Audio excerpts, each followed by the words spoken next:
people that have come together to see each other succeed. My computer career actually helped me set up my resume. So with that help, I was able to land a job within the first 4 months of attending school at my computer career.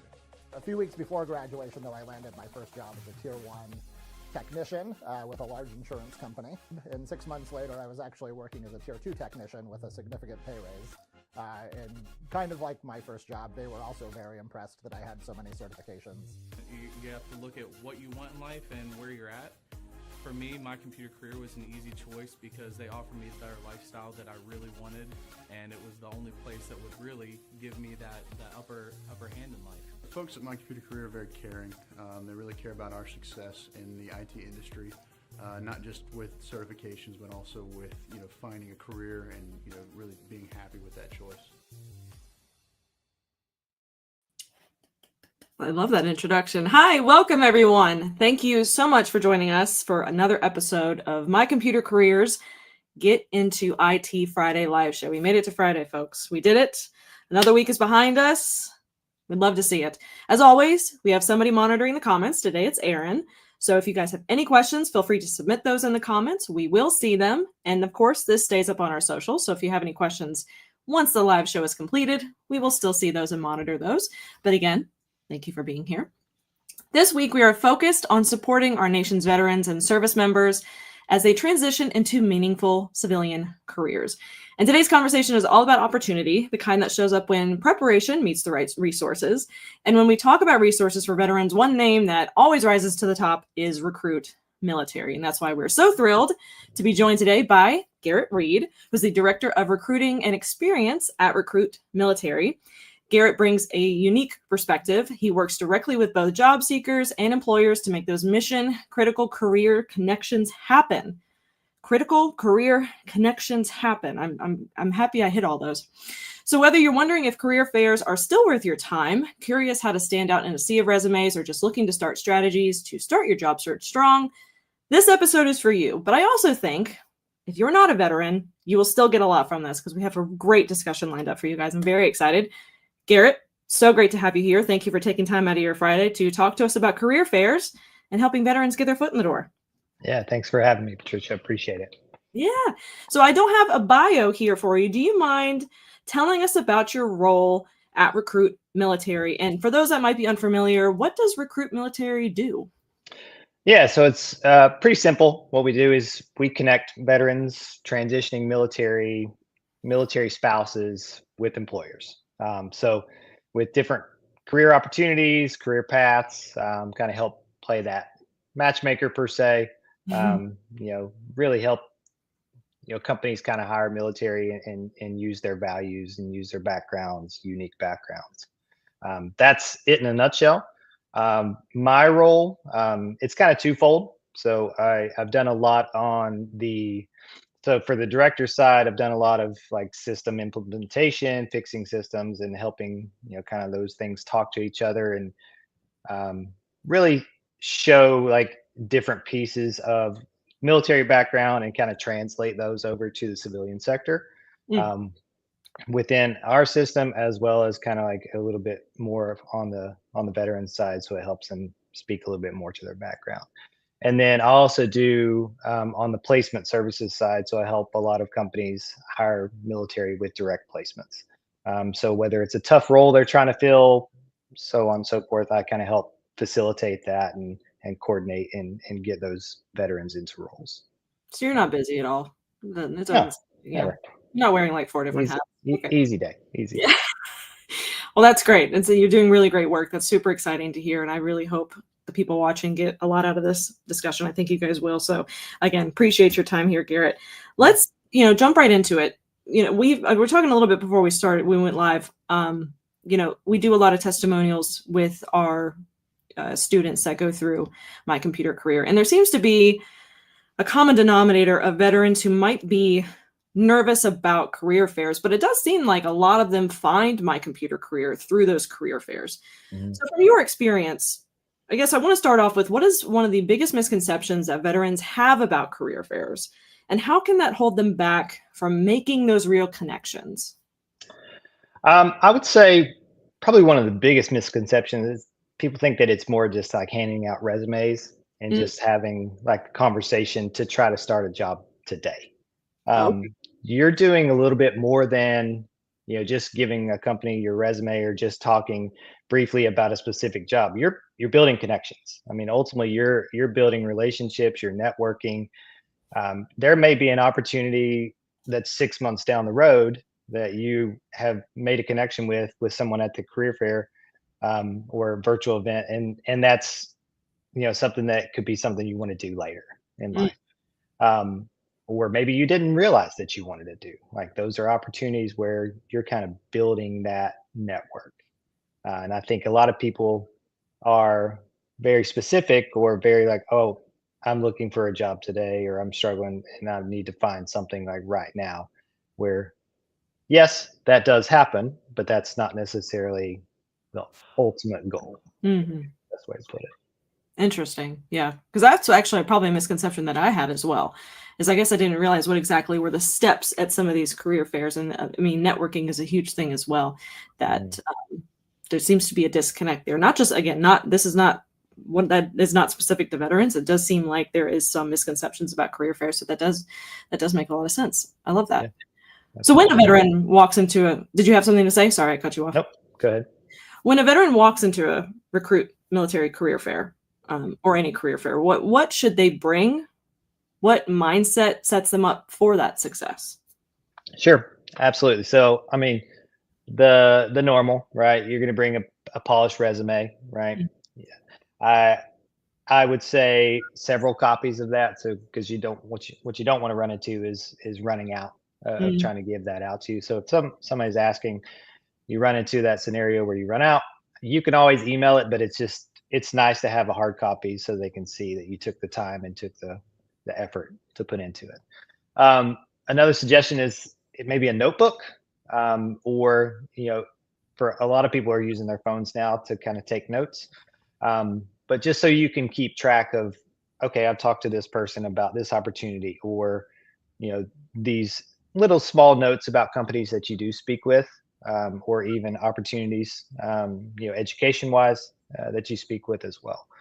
And then do your research ahead of time. So if you're looking at a list of companies that are going to be there, make a short list, right? These are the 5 companies that I really want to talk to, that I'm mostly interested in, and kind of have that list and make sure that you're able to connect with someone from each one of those. As for mindset, be curious, right? Be flexible. Like, there are a lot of opportunities out there that you maybe never have even heard of or seen, or companies that you've never heard of. That's a big thing of what we do on our side. Is a lot of companies that we help on the placement services side are kind of that mid-level company that nobody's really heard of or kind of barely heard of, but they have really great opportunities. It's more of just getting the name out there. So that's a big thing. Be flexible, be curious, have that conversation, learn a little bit about what that company does, and ultimately you got to be confident, right? Be confident in what skill sets that you bring to the table, but also add a humble aspect too. So I think there are some people that I've run into that bring that ultra confidence that can be a little bit overbearing. So make sure that humility is still there as well. So, and really, ultimately, you're trying to have a conversation rather than more of a, hey, word spit. Like, I'm just going to give you all my information. This is what I've done. You want to have that kind of genuine conversation, because that goes a long way, being genuine with somebody. Absolutely. I'm going to put a pin in that, because I do have a question kind of similar to that later on, but Absolutely. You did mention emails and how it's best to hand out stuff in person. However, going into my next question, we're actually seeing both in-person and virtual career fairs now. And this is kind of a two-parter, because first I want to ask you what your thoughts are on the virtual side of things and what that kind of looks like in the space that you're so familiar with. But what key differences should veterans keep in mind, and how should they adjust their approach for either type of career fair? So virtual events are, I wouldn't say new, but they're still kind of like growing popularity. They're great for folks that are maybe live in kind of rural areas and aren't able to get to larger major metro areas or near base, because we do a lot of on base events as well. So they're also great for folks that maybe are looking to transition jobs, right? They have a super busy schedule. Maybe they can jump on a virtual event for a couple hours and connect with some folks and try to advance their career as well. And then for those that are still serving, so if maybe there's not a base event specifically in their area, it's an opportunity for them to get in front of those folks, or at least have conversations or start that process. The virtual events are great. It does take a little bit of a different approach. You have to be a little bit more one-liner specific. Like, you have to be very intentional about like your initial conversation or your initial start of conversation, because ultimately you're trying to entice somebody. You don't have a face to it. You don't have a voice to it. So it's a little bit different on those social cues. But being able to communicate and be very direct about, hey, this is what I've done. This is what I'm looking for. Say if you've done something like in the supply chain realm, or maybe in the management or leadership, being able to communicate those skill set and how it translates to, an operations role within a company, or something within like a supply chain or logistics manager, or technician. So, being able to communicate that it's more difficult in a virtual event, just because you have to kind of start that one-liner. It's interesting. When I saw the virtual stuff, I thought that was just like a post-COVID thing, but it totally makes sense for it to. Your reasoning was. I think the popularity, right? It started around COVID time. I think it really started to take off because people were nervous and scared, but they still needed opportunities to work. So yeah, it was a good kind of start or boost to virtual events, and it's really kind of taken off since then. Yeah, that makes sense. Well, let's talk about first impressions, right? They matter probably more than anything. You're talking about that, especially in the virtual space. You gotta go in with certainty, right? But what are some simple but effective ways veterans can introduce themselves and confidently approach employers? Yeah, so we talk about the elevator pitch, right? The 30 seconds pitch that you have about yourself, what you're looking to do. I know touched on it a little bit earlier, but that's, you want to keep it down to that 30 seconds, because if you're doing more than that, then you're really just kind of dominating the conversation from the get-go. And that's the thing, is you want it to be kind of a dialogue rather than just a word vomit. Sure. I guess is the best way to put it. Body language is a big thing, right? If you're meeting someone, firm handshake, eye contact, make sure you smile, like all those simple small things, they make a big difference in that first impression. And then be able to ask questions after the fact too. So if you're talking about a specific role, you want to be able to say, hey, what are you looking for in a strong candidate? Or what has made people successful in these roles before, or this type of role? So understanding what they're looking for so that you can communicate this is what I've done, or this is where I could see myself fitting into that, or that's really not necessarily for me. And it's okay to say that's not for me, because you're still making a first impression that they may have an opportunity later down the road. Right. Interesting. My next question, actually, I feel like you just kind of answered it, but I do want to ask it anyway, just in case there was something else. But it was, the idea that these career fairs can feel a bit overwhelming, especially with so many employers present and that limited time. So the question was, what is your advice for staying focused with these scenarios? Do you have anything else to add, or because you kind of already answered, you kind of covered what I wanted there? Yeah, so I touched base on earlier is doing your research kind of on the front end. Having that short list and making sure that you have kind of a top 5 companies that you want to go talk to, so that you can be hyper focused on that piece. When you're having a conversation, another piece is say what you have to say and don't necessarily like linger around, because yes, you want to have a quality conversation, but you still want to make sure that you're getting quantity there too, because there's opportunities out there that maybe you didn't realize were open. So have that. I talked a little bit about the notes. Yeah, absolutely. You want to keep notes. A big piece I think where people miss is take a break. Oh, Take 5-10 minutes, go reset, kind of psych yourself back up to get back in there. Bathroom break, grab some water, coffee, whatever it may be. Load the social Take a- battery. Take a break. Yeah, absolutely. I mean, your social battery does dwindle, so you need a moment. So I think people kind of miss that step, and it really is necessary. And really, ultimately, you have to end with a plan. So what are you looking to do after the fact? Whether it's contact, communicate.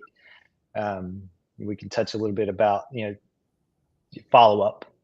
We can touch a little bit about that later on. Yeah. Don't pass out, people. Yeah. Jeremiah says, would love to sign up for this Recruit Military. Absolutely. Do we have their website link? We can go ahead and plug the website too, if you'd like to, Aaron. I think you were able to get a hold of that. If not, I can. Oh, thank you. You know what? I'll make it real easy for you guys. It's just recruitmilitary.com. Yeah. Beautiful. Love that. Thank you, Aaron. So do you have a perspective from the employer side of what companies are kind of looking for in veteran candidates that actually might surprise people? I know you touched a little bit on this, talking about, things that veterans can provide, that maybe some civilians couldn't. But is there anything else that you've heard from the employer side about veterans that might surprise some of the listeners out there? I think a big piece that really companies look for is adaptability. Being from the military, that's really it. Change is inevitable. It's all the time. So being someone that can adapt to change and adapt to certain situations, certain scenarios, certain conditions outside, Right. that's a big piece. And really leadership as a whole, whether it's an E4 that's just getting their feet wet with leadership to senior officers. So it's that kind of translates very well over to the civilian sector. And I know that is probably something that's already thought of, but it's a different leadership capacity than someone that's coming from industry experience or anything along those lines, because there are different ways to lead, and it works for most people. For most companies, there are some that it doesn't work for, but that's okay, and that's the nature of the beast. But in general, like adaptability, flexibility, leadership, like those are big pieces that companies are looking for.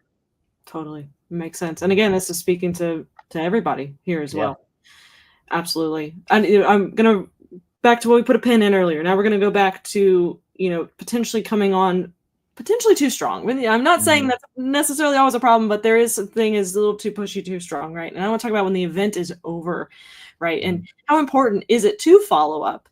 But also, how do you do that in the right way and make sure you're not tipping the scales and coming on too strong? And and this is not just at career fairs, right? This is any interview after it's over. Like, so what do we do when the event is over, and how exactly do we approach the people that we've spoken to? Yeah. It is critical, right? It is to follow up and show kind of that you can be that professional and genuinely show interest. I mean, that's really what it comes down to. Is I know as a hiring manager, I'm going to want to see someone that is genuinely interested in working for the company.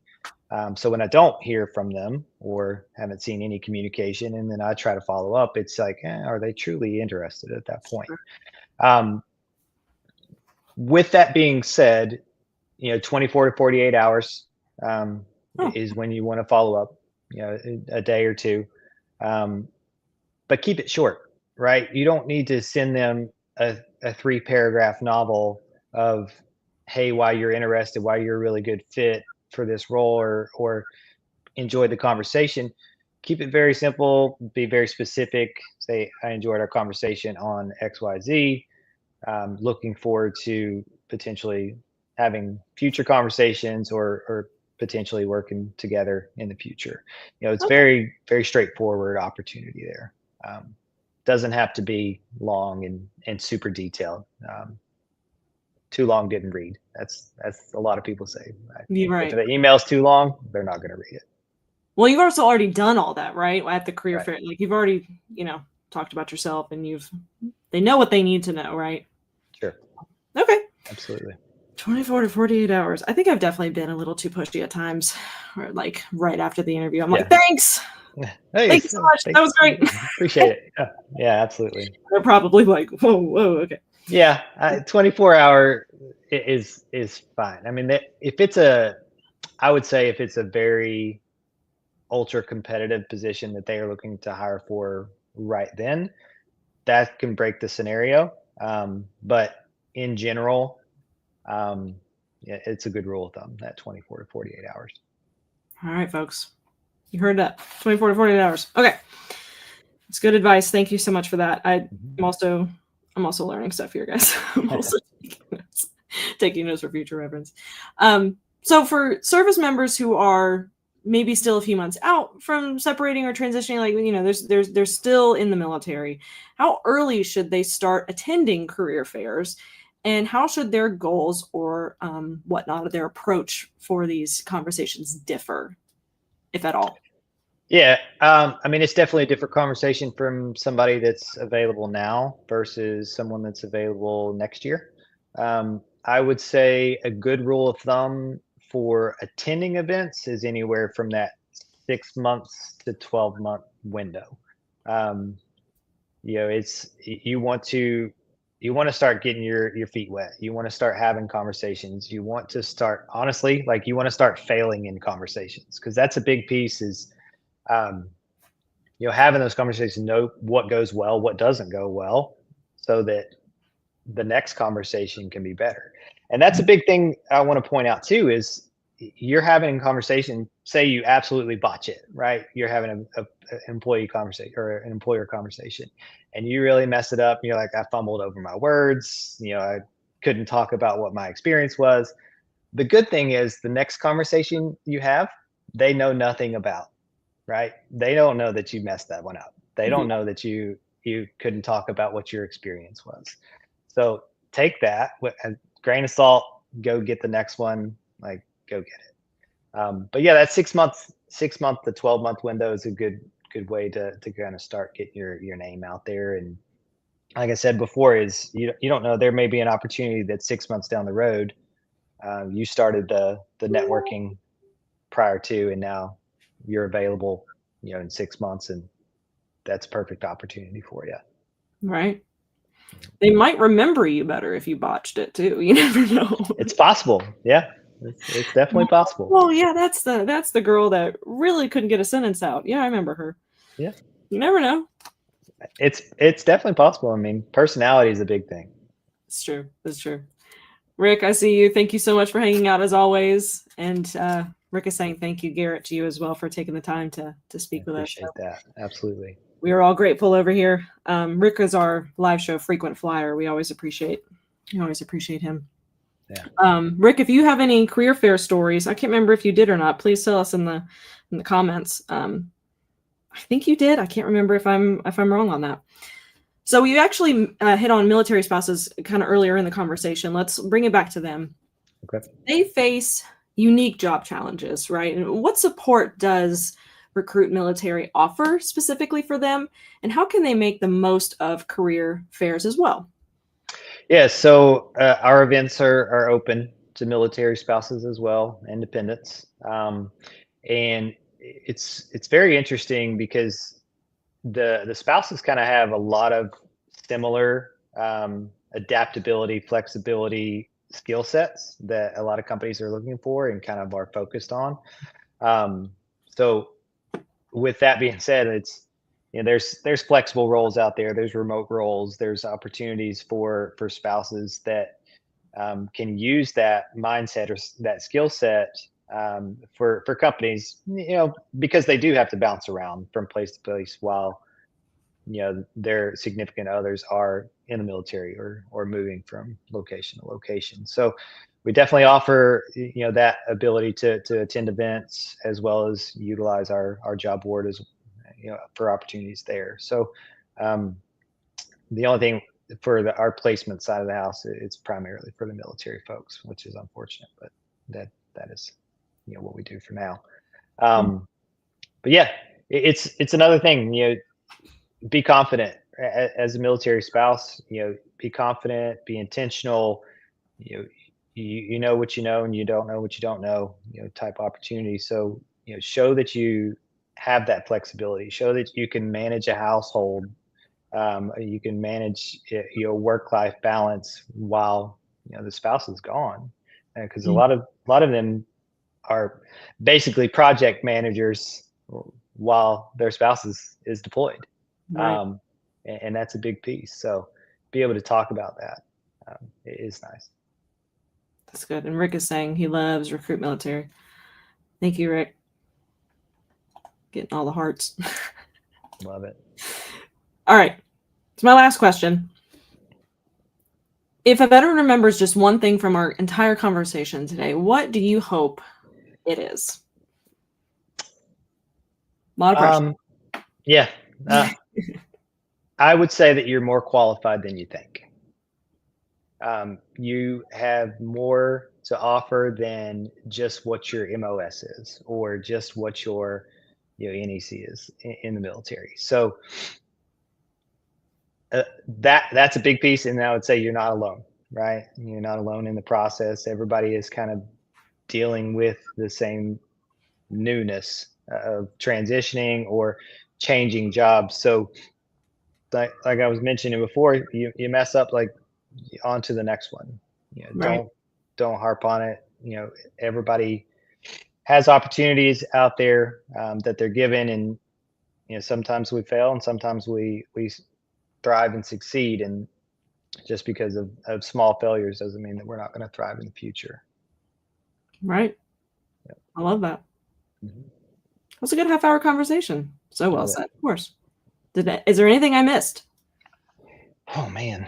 I don't think so. I think we covered pretty much everything that I would consider detailed and needed for an event. You know what you know. I love that. Thank you so much for your time, Garrett. We really, really appreciate it. Absolutely. And I hope you guys took something from this. Again, this video stays up, so if you have any questions for either of us, please comment. We will see them. And I do think we have Garrett's LinkedIn as well. Thank you. Just at the same time, Garrett's LinkedIn, if you guys would like to add him, follow him over there, do all the things. And thank you so much again for your time. I appreciate all of your time. For people in the audience here listening, again, there's recruitmilitary.com. Go check it out. And we are here if you need us. Please send any comments, questions. We will see them. Again, thank you for your time. Love it. Let me see if I'm missing anything else. I think that's it. Let's all have a good weekend. Next week, I think we're talking to a grad, if I'm not mistaken. The dates and times of things are getting, yes, thank you. Yeah, that's next weekend because we have graduation on the 2nd, I believe. I think I'm right about that. We have graduation on the 2nd. So next week, I think we're talking to a grad. I don't remember how many graduates we have, but I think it's like around 1,500 something, which is just incredible. I'm always so stoked to see that number. So that's an awesome amount of people. We love to see it. So definitely come hang out again. 15:30. I wasn't wrong. I love that.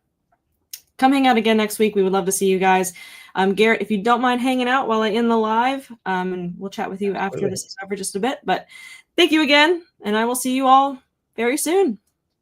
Bye.